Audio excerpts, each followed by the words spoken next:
के जुड़े हुए स्नेहीजन कई महीनों से, सालों से इंतज़ार कर रहे थे अपनी चर्चा के लिए। एक नया सूत्र, नई यात्रा हमने शुरू की है मोबाइल फ़ोन पर बात करने की। पर इसके लिए हम पहले निवेदन करेंगे, आप लोग इसे जन जन तक ज़रूर भेजें कि यह मोबाइल फ़ोन हमेशा बात नहीं हो पाएगी, आज ही बात हो पाएगी। जो लाइव में होंगे वही, और हमारे द्वारा, धाम के द्वारा किसी को भी पर्सनली फ़ोन नहीं किया जाएगा, क्योंकि कई लोग फ्रॉडगिरी करने के लिए, पैसा कमाने के लिए किसी भी प्रकार का खेल कर सकते हैं। हम आपको बता दें, जो भी बात होगी वो लाइव बात होगी, वो भी रिकॉर्डेड होगी, और धाम पर जब ऑफिशियली पेज से जानकारी दी जाएगी तभी आप मानिएगा कि हाँ। और धाम का ऑफिशियली नंबर 8120592371, 8120592371, इसी ऑफिशियली नंबर से बात होगी। तो अन्न बहकावे में नहीं आना है, हमारा ये करवद्ध प्रार्थना है। दूसरी बात, लाइव पर, कॉल पर चर्चा करने के लिए केवल आशीर्वाद लें। कोई पूजा पाठ समझ में नहीं आ रहा है उसको पूछें। दरबार की चर्चा, अर्जी लगवाना, हम प्रार्थना कर देंगे, उसके लिए आपको धाम पर ही आना पड़ेगा। देखो भाई, सिग्नल और सिस्टम तो यही है, सब कुछ आना तो पड़ेगा ही। आप मोबाइल के द्वारा आपकी बात हम तक पहुंच जाएगी, वो तो बालाजी तक वैसे ही पहुंच गई होगी। और हम तो कबाड़ी आदमी हैं, बालाजी सब लीलाधर हैं, वो तो सबके मन की जानते हैं। लेकिन आपको कोई नियम समझ में नहीं आ रहा, पूजा कैसी करनी चाहिए ये समझ में नहीं आ रहा, कोई आध्यात्मिक चर्चा का प्रश्न है आपका, या कोई आप अपना अनुभव साझा करना चाहते हैं, उसके लिए मोबाइल फ़ोन का प्रयोग आप करें। अगर आप सोचें कि मोबाइल से अर्जी लग गई, अब तो जय जय हो जाएगी, तो अर्जी के लिए दरबार की एक अलग व्यवस्था है। गद्दी लगती है, दरबार लगता है, उसमें आप बैठेंगे, कृपा होगी। और खूब खुश रहो मेरे पागलो, जुग जुग जियो, काऊ की नज़र ना लगे। बहुत दिन बाद आए हैं इस बार लाइव, कल आए थे, कल तो बहुत थकावट थी, नींद बहुत भरी थी, कल तो ठीक से बात नहीं हो पाई, आज थोड़ा ठीक है। चूँकि कथा, ये यज्ञ में हम यजमान बने हैं, खुद यजमान हैं, और दिन भर कुछ मिलता नहीं है, शाम को प्रसादी पाते हैं तो झम से नींद आती है। आप सब खूब खुश रहो, जुग जुग जियो, आप सब पर बागेश्वर बालाजी की कृपा बनी रहे। धर्म और अध्यात्म जीवन में ठीक उसी प्रकार जरूरी है जिस प्रकार जिंदगी के लिए श्वास जरूरी है, उसी प्रकार जिंदगी जीने की कला के लिए धर्म और अध्यात्म जरूरी है। धर्म और अध्यात्म याद रखना, धर्म अंदर का स्वास्थ्य एकदम ठीक करता है। बाहर के स्वास्थ्य के लिए बुखार हो जाए, कुछ भी हो जाए, तो ये तो आपको मेडिसिन लेनी पड़ेगी, पर धर्म एक ऐसी दवा है, धर्म एक ऐसी औषधि है, धर्म एक ऐसा विषय है जिससे आपका अंदर की बीमारी आपकी जड़ से खत्म हो जाएगी मेरे पागलों। इसलिए हम प्रार्थना करेंगे धार्मिक लोगों से कि धर्म को इतना ही जरूरी है जिंदगी में धार्मिक होना, जितना जरूरी व्यक्ति को, यूं मान करके चलिए, समाज में रहने के लिए जितना जरूरी तन पर वस्त्र ढकना है, उतना ही जरूरी मन को संतुष्ट, मन को तीव्र करने के लिए धर्म आवश्यक है। मन की बीमारी को ठीक करने के लिए धर्म आवश्यक है। तुम कमाई करके, बहुत बड़े आदमी बन करके, नौकरी करके, पढ़ाई करके तुम पैसा कमा सकते हो मेरे पागलों, रोटी ला सकते हो, रोटी खरीद सकते हो, पर रोटी को पचाने की कला और जिंदगी में स्ट्रेस मुक्त लाइफ, तनाव मुक्त लाइफ, डिप्रेशन मुक्त लाइफ अध्यात्म से ही होगी।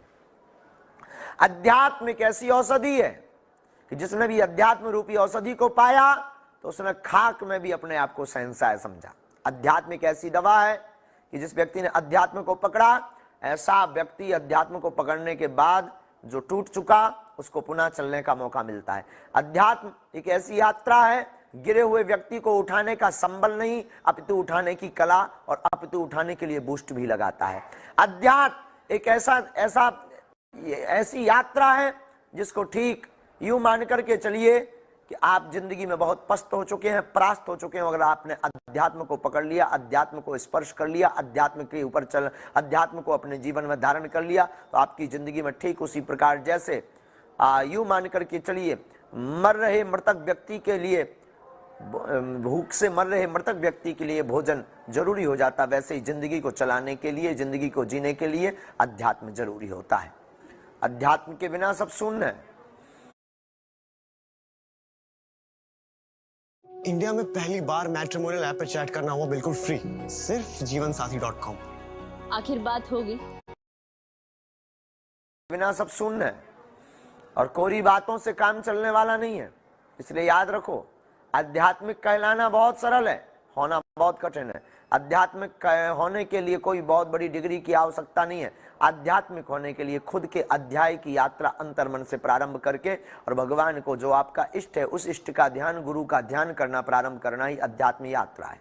अध्यात्म यात्रा से तुम अपने मन को काबू में नियंत्रित कर सकते हो, मन को पकड़ सकते हो। ये मन बहुत चतुर है, लेकिन अध्यात्म यात्रा से मन को काबू में किया जा सकता है। अध्यात्म यात्रा से तुम हैप्पीनेस रह सकते हो, मुस्कुराते हुए रह सकते हो। रुपया कमाने वाला व्यक्ति, नौकरी करने वाला व्यक्ति, बड़े बड़े पदों पर बैठा व्यक्ति, जरूरी नहीं है कि वो मुस्कुराए। वो मुस्कुराएगा तभी जब उसकी लाइफ में, जिंदगी में जब अध्यात्म होगा। इसलिए मेरे पागलों, आज के सूत्र में हम फिर कहेंगे, अध्यात्म ठीक उसी प्रकार जरूरी है जैसे जिंदा रहने के लिए श्वास जरूरी है, जैसे समाज में रहने के लिए तन पर कपड़े जरूरी है, जिस प्रकार अंधेरा को मिटाने के लिए उजाला जरूरी है, जिस प्रकार जिंदगी में परिवार गृहस्थी में सामंजस्य जरूरी है, उसी प्रकार अपने मन को नियंत्रित करने के लिए, मन को प्रसन्न रखने के लिए, अपने आप को हंसी खुशी रखने के लिए और टूटने से बचने के लिए अगर किसी बूस्ट की आवश्यकता है, उस बूस्ट का नाम है गुरु कृपा, उस बूस्ट का नाम है अध्यात्म। और अध्यात्म की यात्रा बिना गुरु से असंभव है। इसलिए गुरु से शुरू करो। गुरु को पाने वाला, गुरु को पकड़ने वाला बुद्धू नहीं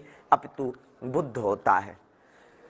तो अध्यात्म की यात्रा में हम फिर कहेंगे कि तुमने अपने जीवन में अगर बहुत कुछ खोया है तो बहुत कुछ पाने की लालसा है, तो कई लोग कहते हैं हमारा कोई साथ देने वाला नहीं है। कौन साथ देगा? तुम्हारा अध्यात्म के अलावा कोई साथ नहीं देगा।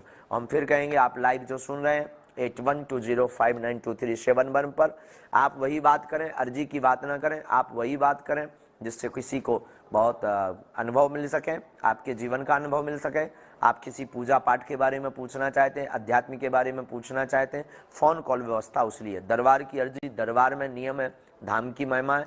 मेरे पागलों, धाम आओ, लगातार न आ पाओ, महीने 2 महीने में 5 महीने में आओ, तब तक घर पर नियम करो। आप सब पर बागेश्वर बालाजी की कृपा बनी रहे। बिना समय गवाए आज की फोन कॉल हम प्रारंभ करते हैं। और आज पता है, नया मूवी आ लाया है, अलग स्टाइल का।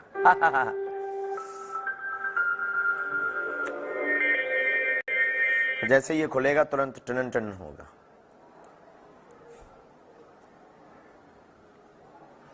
सिग्नल आ जा। गुरुदेव चरण स्पर्श 1 मिनट, इसमें सिग्नल आ जाए। ऋतिक मालवी। हाँ 1 मिनट, ये कॉल ले लेते हैं। जय श्री राम। हेलो। हाँ जय श्री राम। गुरु जी। जय श्री राम। मैं मुंबई से बोल रही हूँ, सरिता चतुर्वेदी। आपकी जय हो। मुंबई से बागेश्वर धाम की जय हो। बताओ। तो गुरुजी, मेरे मम्मी की तबीयत बहुत खराब रहती है हमेशा। उसके लिए बेटू, लगा ही रहता है, पैरों में दर्द रहता है। हमारी बेटा तब तक आप जो है ना से रोग हरे सब पीरा जपत निरंतर हनुमत वीरा, इस नियम को कर लीजिए जो दरबारों में बताया गया है। हाँ, और बागेश्वर करती है मेरी मम्मी करती। हाँ, और बागेश्वर धाम पर बाबा का हवन भी देते हैं। हाँ, और हवन आहुति के बाद बागेश्वर धाम की पेशी शुरू करवा दीजिए, हम भभूति पहुंचा देंगे, आराम लगेगा, आशीर्वाद। ठीक। आध्यात्मिक कोई प्रश्न बेटा? आध्यात्मिक कोई प्रश्न? आध्यात्मिक प्रश्न पर चर्चा कर रहे हैं। कोई नहीं, अब आगे आध्यात्मिक प्रश्न जरूर कीजिएगा। अगला बोलिए आप।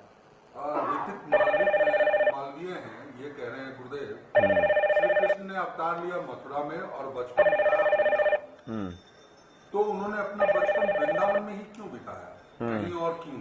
आखिर वृंदावन में ही क्यों? श्री ब्रज एक ऐसा परिक्षेत्र है जिसे भगवान अपना घर मानते हैं, और ब्रजभूमि के पीछे भगवान का जो बचपन बिताने का भाव है, आसपास के भक्तों का समूह है। वृंदानाम भक्त समूहानाम इति वनम वृंदावनम, जो जहां पर जो है भक्तों का समूह निवास करता हो, ऐसा वन, उस वन का नाम है वृंदावन। तो भगवान वहीं वास करते हैं। मद भक्ता यत्र गायन्ति तत्र तिष्ठामि नारदा। भगवान अपने मुख से कहते हैं, जहां हमारे भक्त जो है हमारा भजन करते हैं, ध्याते हैं, भजते हैं, हम वहीं पर जाकर के बैठ जाते हैं। तो मद भक्ता यत्र गायन्ति तत्र तिष्ठामि नारदा। जो है भगवान ने ब्रज में इसलिए अपना समय गुजारा क्योंकि भगवान के भक्त तो सर्वत्र भूमि पर ब्रज में जो है समूह बना करके सब भक्त भगवान का भजन करते थे, इसलिए ठाकुर जी ने वृंदावन में अपना समय गुजारा। एक कॉल और लेते हैं। जय Shri Ram. Hello hello, Sitaram. now being recorded. Hello हाँ, बागेश्वर धाम की जय हो। हेलो महाराज जी। हेलो। हाँ भाई साहब, हेलो, आवाज आ रही? हाँ जी। कहाँ से बोल रहे हो भैया? हेलो महाराज जी।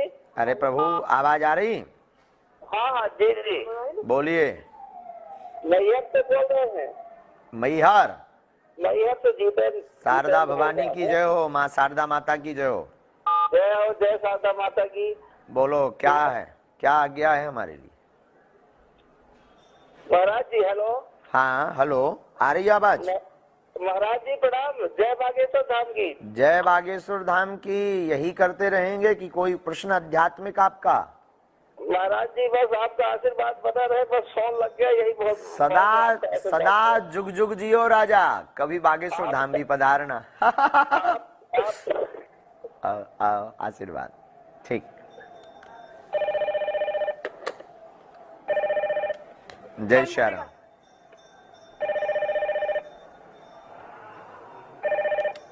जय श्री राम। गुरु जी। हाँ जी, कौन? ईसागढ़ से बोल रहा हूँ गुरु जी। 5 साल से बहुत परेशान हूँ। मेरे घर में 3 मौत हो गई, मम्मी बेटा भैया। पता नहीं गुरु जी क्या है, धंधा भी नहीं चल रहा। अच्छा, आप कहाँ रहते हैं भगवान? मैं ईसागढ़ रहता हूँ। अभी आप बालाजी के नाम का सिर्फ जो है अभिमंत्र, बालाजी के नाम का नारियल रखिएगा, एक लाल रंग की झंडी गाड़ लीजिएगा, फिर बागेश्वर धाम की पेशी प्रारंभ करें। यहाँ पर दरबार की अर्जी में उसका निष्कर्ष निकल कर आ जाएगा कि क्या कारण है। 2 बार घुमाया बागेश्वर धाम। घूमना नहीं है, पेशी करनी है और दरबार की अर्जी लगाने आना है प्यारे बेटू। है जुग जुग जियो, जाओ, आज से कृपा हो गए।